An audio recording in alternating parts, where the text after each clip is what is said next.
अस्सलाम वालेकुम रहमतुल्लाहि व बरकातुहू। पहले तबलीग में जुड़ना इस वजह से हुआ कि जैसे घर वाले जाते थे, मतलब दिल से नहीं था, ऐसे ही मतलब चले जाते थे कभी जमात में। तो इत्तेफाक से फिर उसके बाद ऐसा वक्त आया, जैसे हम कॉलेज में पहुँचे, दीन से काफ़ी दूर आ गए थे। दूर इन सेंस मतलब जैसे नमाज़ें के कभी कभी जुमा भी छूट जाती थी, मतलब अपनी लाइफ में रहते।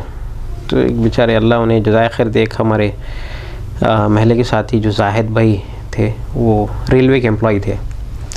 तो इत्तेफाक ऐसा हुआ कि स्टूडेंट्स की जमात जारी थी, तो उस दौरान सब लोग जा रहे थे, कोई मतलब 3 जमातें निकल रही थी। तो उसमें दूसरे लोग ना जो 40 दिन वाले हैं सिर्फ उनको ले रहे थे। जाहिद भाई ने बोला कि मैं सारों को ले जाऊंगा, जो 40 दिन का भी है, जो 3 दिन का भी है, जो 10 दिन का भी है। तो इत्तेफाक से उनके साथ जुड़ना हुआ और इंशाअल्लाह फिर तो उन्होंने ऐसी तरतीब सिखाई अल्हम्दुलिल्लाह। उसके बाद कभी इत्तेफाक से मतलब कभी बहुत ही मुश्किल आ गई तो नमाज़ छूटी, नहीं तो नमाज़ नहीं छूटी। मतलब ऐसा वक्त आ जाए कि बिल्कुल इम्पॉसिबल हो जाता है। तो अल्हम्दुलिल्लाह उन्होंने बेस बता दिया कि अगर इस मुसलमान हो तो क्या क्या उसके लिए ज़रूरी है, जैसे हलाल हराम की तहज़ीब, नमाज की तहज़ीब और थोड़ा बहुत जो इल्म होना है क्या नहीं, वो सारी चीज़ें सिखाए। तो उससे हम लोग तो अल्हम्दुलिल्लाह एक बेस तो आ गया था। फिर 1 साल 1.5 साल के बाद मौका ऐसा हुआ कि ऑस्ट्रेलिया पढ़ने के लिए गए वहाँ पर। तो हमारी विक्टोरिया यूनिवर्सिटी थी, तो बड़ा शौक़ था पहले जाने में ऑस्ट्रेलिया की। एक नया माहौल, गोरे लोग, ऐसे ही रहता है ना, गोरे लोग रहते हैं। लेकिन जब वहाँ पे उतरे और देखिए तो एकदम अजीब माहौल, जहाँ पे शराब बिल्कुल आम हो, यूनिवर्सिटीज़ का माहौल जहाँ पे यूनिवर्सिटीज़ में पार्टीज़ वगैरह होती हो। तो उसमें 2 चीज़ें हो सकती है, एक आदमी जो है, जो माहौल है उसके साथ बह सकता है, दूसरा आदमी अपने आप को बचाने के लिए कोई कॉर्नर का कोई रास्ता पकड़ लेता है।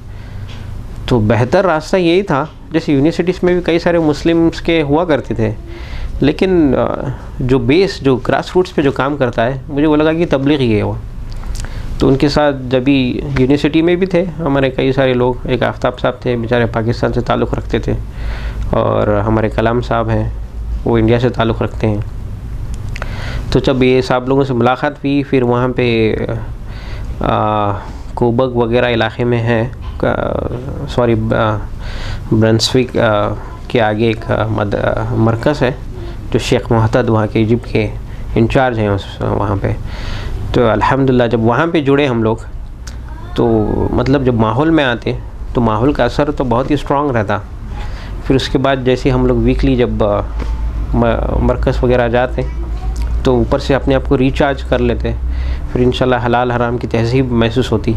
तो उस माहौल के अंदर भी अल्हम्दुलिल्लाह अरब मुल्क से ज़्यादा हम लोग मुत्तक़ी वहाँ थे, मतलब डर से, और सारी इबादतें, और 3 दिन लगना, और मुसलसल एवरी वीक मरकज़ जाना, और ये सारी चीज़ों के अंदर ना मुसलसल हम लोग थे। मतलब मैं देखा कि वहाँ पे ज़्यादा डर था, क्योंकि माहौल का इतना डर था कि अपने आप को इसको स्ट्रॉन्ग पकड़ के रहते थे हम लोग।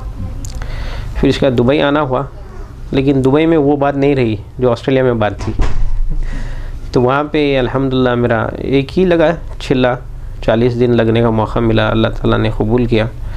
और वो भी ऐसे हुआ कि कोई जमात थी उनके साथ जुड़ा, फिर उसके बाद वो जमात टूट गई, फिर मुझे कुछ जमात दी गई, फिर मैं कुछ दिन कंटिन्यू किया, फिर और एक दूसरी जमात थी उसके साथ मैं जुड़ा।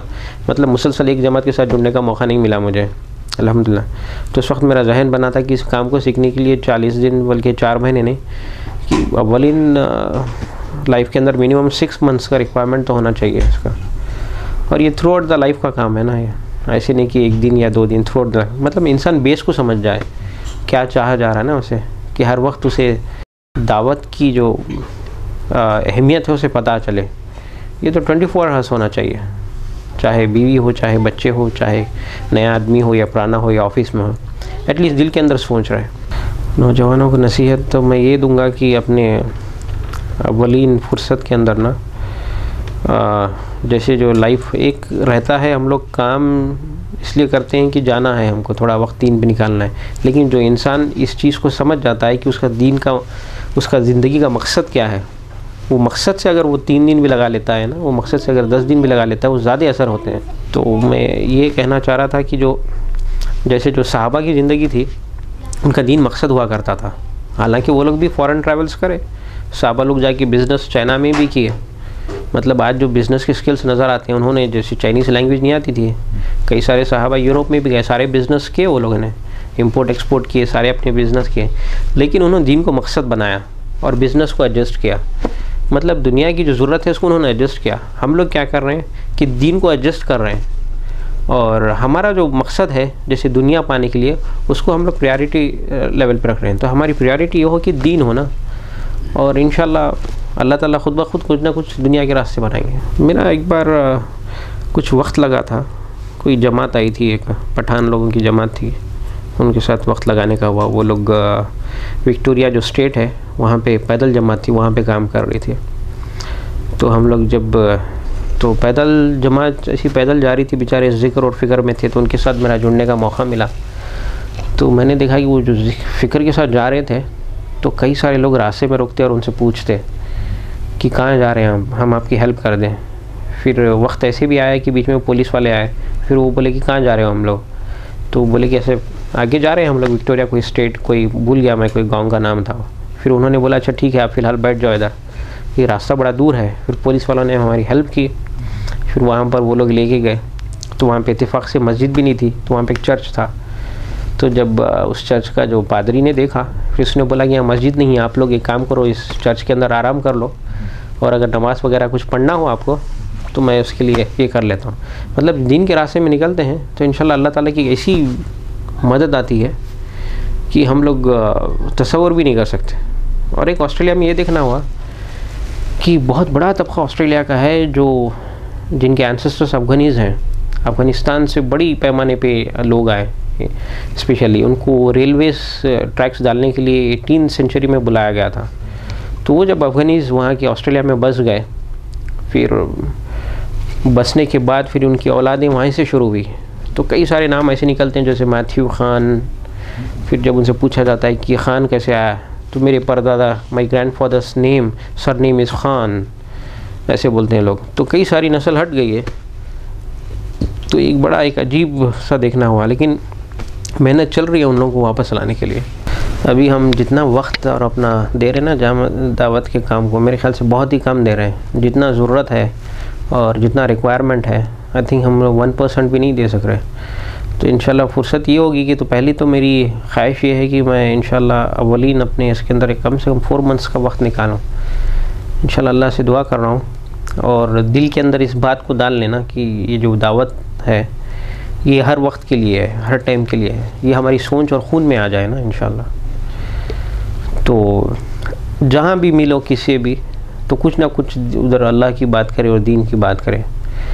तो कभी कभी कोई इंसान जो गैर होता है, जिससे दोस्ती हो जाती है, उससे भी कोई, वैसे हमारी इतनी हिम्मत नहीं है भी कि हम उसे दावत दे सकें, लेकिन हुजूर सल्लल्लाहु अलैहि वसल्लम की जो अच्छाई थी उसके सामने कुछ बयान कर देते हैं, और अल्लाह की जो मोहब्बत है उसके सामने कुछ ना कुछ अल्फाज बोल देते हैं। मैं ये चाहता हूँ कि जब हम लोग जैसे जो हमारी काम दावत होती है उर्दू स्पीकिंग वालों के लिए होती है, तो हम लोग कुछ ऐसा डेवलप करें ना कि आम बन जाए इशारों के लिए। इवन अरब्स को एक स्पेशल टारगेट करें हम लोग। असल अरब्स ये समझते हैं कि इंडिया पाकिस्तान के लोगों के लिए है, ये उनके लिए नहीं है।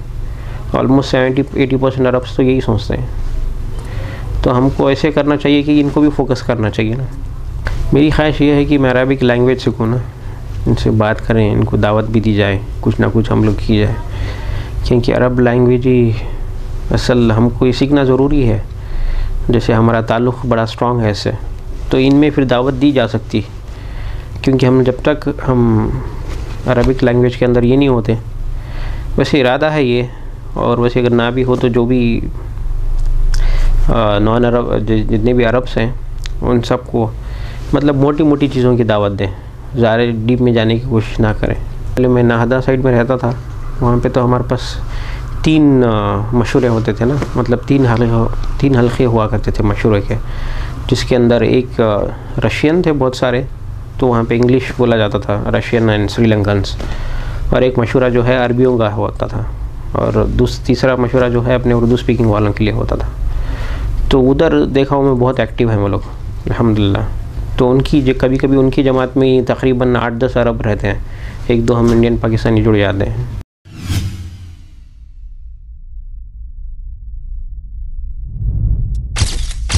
Message TV. This is your channel. This is your channel.